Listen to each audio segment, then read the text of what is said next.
Alright guys, we're vlogging now. I want people to see that. Motherfucker! Alright, so this is when we were leaving Colorado. We honestly picked a bad weekend to go just because it was snowing a lot and Logan's car doesn't have four-wheel drive. But honestly, after we made it out of these tunnels and then this last snowy part, there honestly wasn't much snow. So yeah, this was the last snowy part and just wow, I love Colorado.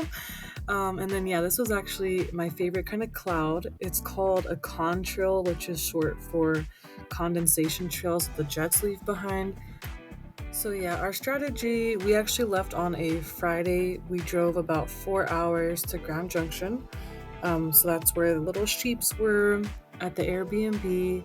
And then we woke up early the next day to keep driving to Moab, Utah, which took about another hour to 2 hours, I believe.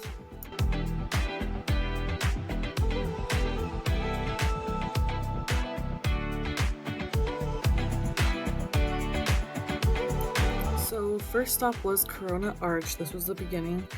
Honestly, this one is a pretty hard hike. I mean, I'm not an avid hiker, but it is a moderate 3 mile round trip. And then there's a couple of parts that have like a ladder that you have to climb up, and then another part where it's really, really steep and there's like a chain.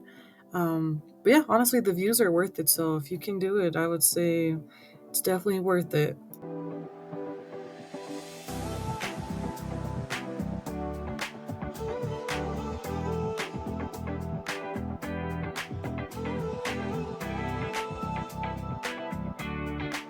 So next stop was Canyonlands, and I also forgot to mention we did go on April 20th, which all the national parks are actually free that day or that weekend, I believe, because of Earth Day. So yeah, tip if you want to go next year, you want to go for free. The weekend of Earth Day is pretty much always free for all national parks.